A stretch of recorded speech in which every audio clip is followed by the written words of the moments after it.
Attachez vos ceintures, on prend la route cette semaine à la découverte du Var par les départementales. Direction le Muy, où la RDN7 va changer de visage. Les travaux sont en cours, c'est le gros chantier du moment. Nous irons aussi à Salerne, où le centre d'exploitation entretient la chaussée au quotidien avec une vigilance toute particulière l'hiver quand les températures chutent. Nous serons également sur la RD 555 aux Arcs, où les services de la DIM œuvrent à la rénovation des ouvrages d'art. Ici, le tablier du pont avait été endommagé, il vient tout juste d'être réparé. Et puis nous verrons que le travail s'intensifie pour protéger l'environnement, comme sur la RD 48 où l'enrobé à froid a été choisi, car nous sommes au beau milieu de la plaine des Morts. Mais d'abord, cap à l'ouest, direction le Castellet. Ce n'est pas sur le circuit que nous avons rendez-vous, mais sur le bas-côté de la D2, sur les 2950 km de route que gère la direction des infrastructures et de la mobilité, 167,7 sont revenus aux 90.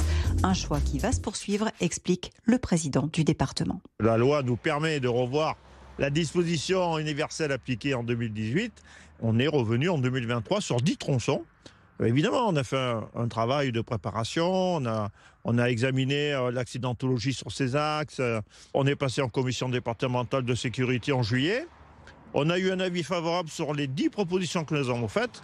Et donc en octobre, on est revenu aux 90 sur 10 tronçons. C'est des routes sur lesquelles l'accidentologie est très faible et sur lesquelles il est nécessaire de lâcher un peu le lest et de laisser aussi les automobilistes lever un peu le regard du compteur. C'est extrêmement stressant de toujours regarder si on est à 80, 86. Voilà, un peu de souplesse. Le 80 ne se justifiait pas. Et pour 2024, on va refaire la même chose. On va travailler, on a commencé très sérieusement sur 10 nouveaux tronçons. Et puis on le mettra en application à l'automne également, un an après la première série des 90. On remet le contact direction le Muy par les routes intérieures. Avec la décentralisation, certaines nationales sont passées sous compétence du département. C'est le cas de la Nationale 7, RDN 7, qui se refait une beauté. Le chantier bat son plein. C'est le réaménagement complet de la partie qui sort du pont de l'Artuby jusqu'à la double voie, la voie de dépassement côté Puget. C'est environ l'aménagement de la RDN 7 sur 1,5 km de voie. On refait évidemment les routes, mais on fait également les réseaux, les trottoirs et l'aménagement d'une piste cyclable. Il y a la création d'un giratoire, la création de 2 dessertes pour desservir cette zone qui est quand même une zone artisanale et commerciale où il y a une activité économique forte. Et il y aura des stationnements qui leur seront dédiés pour faciliter leur activité. Alors là, ce que vous voyez aujourd'hui, on est en train de faire tous les terrassements de la future RDN7. Parce qu'en fait, on va déporter l'axe de ce côté-là.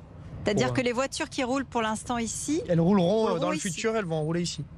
Pour pouvoir en fait créer nos 2 voies de desserte, donc le chemin de Landres et la future desserte pour tous les commerçants. Donc là, à l'emplacement où nous sommes, il y aura bientôt... Juste derrière vous, vous aurez le rond-point qui desservira donc le chemin des Bélugues et l'allée des Pins, et ainsi que tous les commerces. Ça va permettre de ralentir aussi un petit peu. Voilà, le but c'est aussi de casser la vitesse parce que les gens qui arrivent de Roquebrune arrivent assez vite, vu qu'il y a une 3 voies. Alors que vous arrivez en fait, vous êtes déjà en agglomération ici, donc normalement vous devez rouler à 50. Moi j'aimerais comprendre en fait, il y a un tas de terre à ma droite. Là, l'engin est en train de mettre un autre tas de terre. J'ai l'impression que c'est pas tout à fait la même chose. Alors voilà, ce que vous regardez là, c'est donc de la GNT 063. C'est du naturel, ça vient de carrière, donc c'est produit par des tirs ou de l'excavation. Alors que là, à côté, vous avez du 0,20, donc un peu plus fin, recyclé. Ça, c'est du recyclé qu'on a issu de démolition et de remblais qu'on a évacué.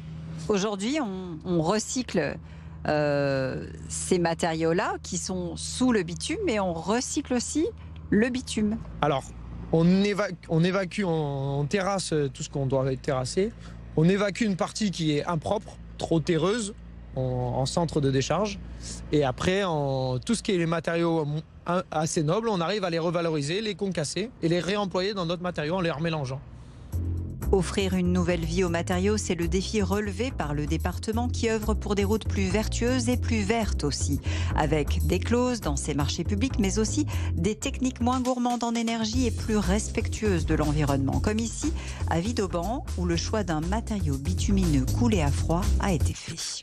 C'est une technique qui est plus environnementale, qui est moins onéreuse, donc on arrive à faire plus de surface. Et ils sont surtout utilisés dans le moyen Var et le haut Var. Pour quelle raison ? C'est un enduit qui garde des caractéristiques de grippe.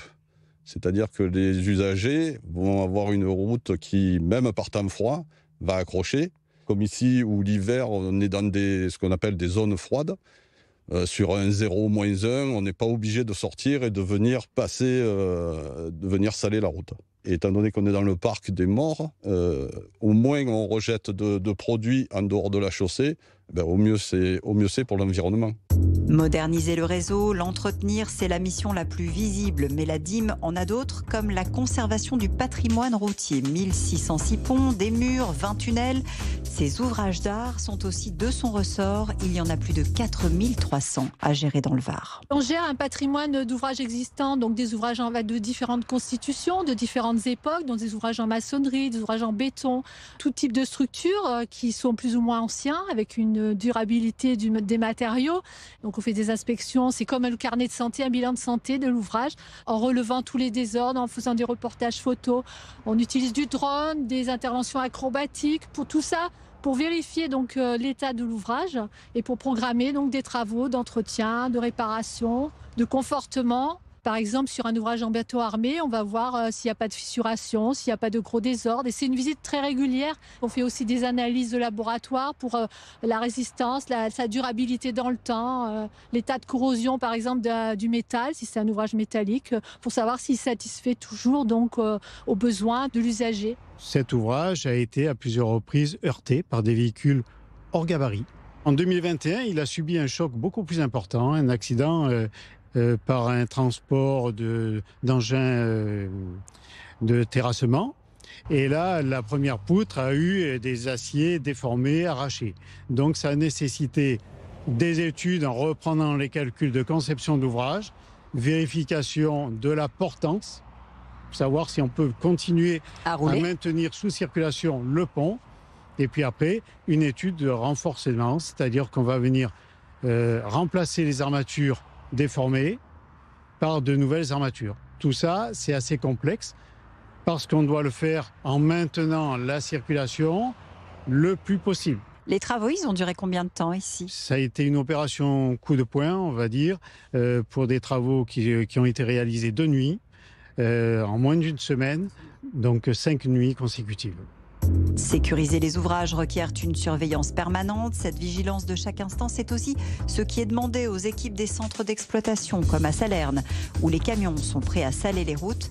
L'hiver, il faut redoubler d'attention pour maintenir l'AVH, la viabilité hivernale. Nous avons un bulletin météo France professionnel qui nous indique toutes les 12 heures des bulletins météo, qui nous permet justement de savoir si on doit saler ou pas saler, ou déneiger lorsque les intempéries se produisent. On a 3 indices prioritaires sur ces bulletins. C'est la température de la route, l'humidité et l'auto-humidité dans l'air, qui est déterminant pour nous. Une route humide avec une route qui est à -2, et on va avoir un phénomène de verglas. Et bien sûr, vous avez aussi la température ambiante. Lorsque justement ces paramètres sont négatifs, avec mon chef d'équipe, nous mettons en place ce qu'on appelle une sortie. Nous attaquons à peu près à 4 heures du matin pour permettre aux usagers, à partir de 6 heures, de pouvoir rouler. Alors justement, combien de routes vous avez en charge ? Combien de kilomètres de routes vous avez en charge ? Alors pour toute la Dracénie Verdon, c'est-à-dire qui est composée de 6 centres, nous avons 900 km de routes départementales. Et en l'occurrence, pour le centre de Salerne, nous avons 150 km de routes départementales. Donc ça veut dire qu'en 2 heures de temps, vos équipes doivent sillonner ces 150 km ? Oui, avec les 2 camions qui sont à votre droite et à votre gauche. Ils sont en capacité en 2 heures d'avoir réalisé le salage et l'épandage grâce à la saumure pour pouvoir permettre aux usagers de pouvoir circuler en toute sécurité. Et toutes ces informations sont collectées H24 au BCE à La Valette qui centralise et informe les usagers en cas d'événements notables. Nos équipes sur le terrain traitent la chaussée, font la remontée d'informations. Donc, on a 4 catégories de conditions. Le C1, C2, C3, C4. C1, c'est une condition normale. Le C2, vous avez un risque à la circulation, c'est-à-dire une circulation délicate. Le C3, ça sera une circulation qui nécessite les équipements spéciaux. Et le C4, c'est la route fermée. Donc, ils vont faire cette remontée d'infos. Et là, à partir de là, quand on a plusieurs routes, on va créer un bulletin. Donc, nous communiquons, alors par messagerie dans un premier temps à nos partenaires, et puis sur notre compte X, anciennement Twitter, Inforoute Var. Et puis, nous alimentons la carte info usager qui, elle, va alimenter aussi les infos sur Waze. Et nous avons aussi, c'est en cours de déploiement, notre patrimoine caméra. Nous sommes actuellement à 13 caméras de posées. Donc, nous avons la vision sur ces caméras. Ça nous permet aussi d'avoir visuellement aussi des renseignements complémentaires sur ce qui se passe sur la route. Pour assurer ces différentes missions, ce sont plus de 500 agents qui portent le orange du département dans les 4 pôles territoriaux ou les 3 pôles techniques de la DIM. Nous, on rentre à Toulon avec plus de 300 km au compteur.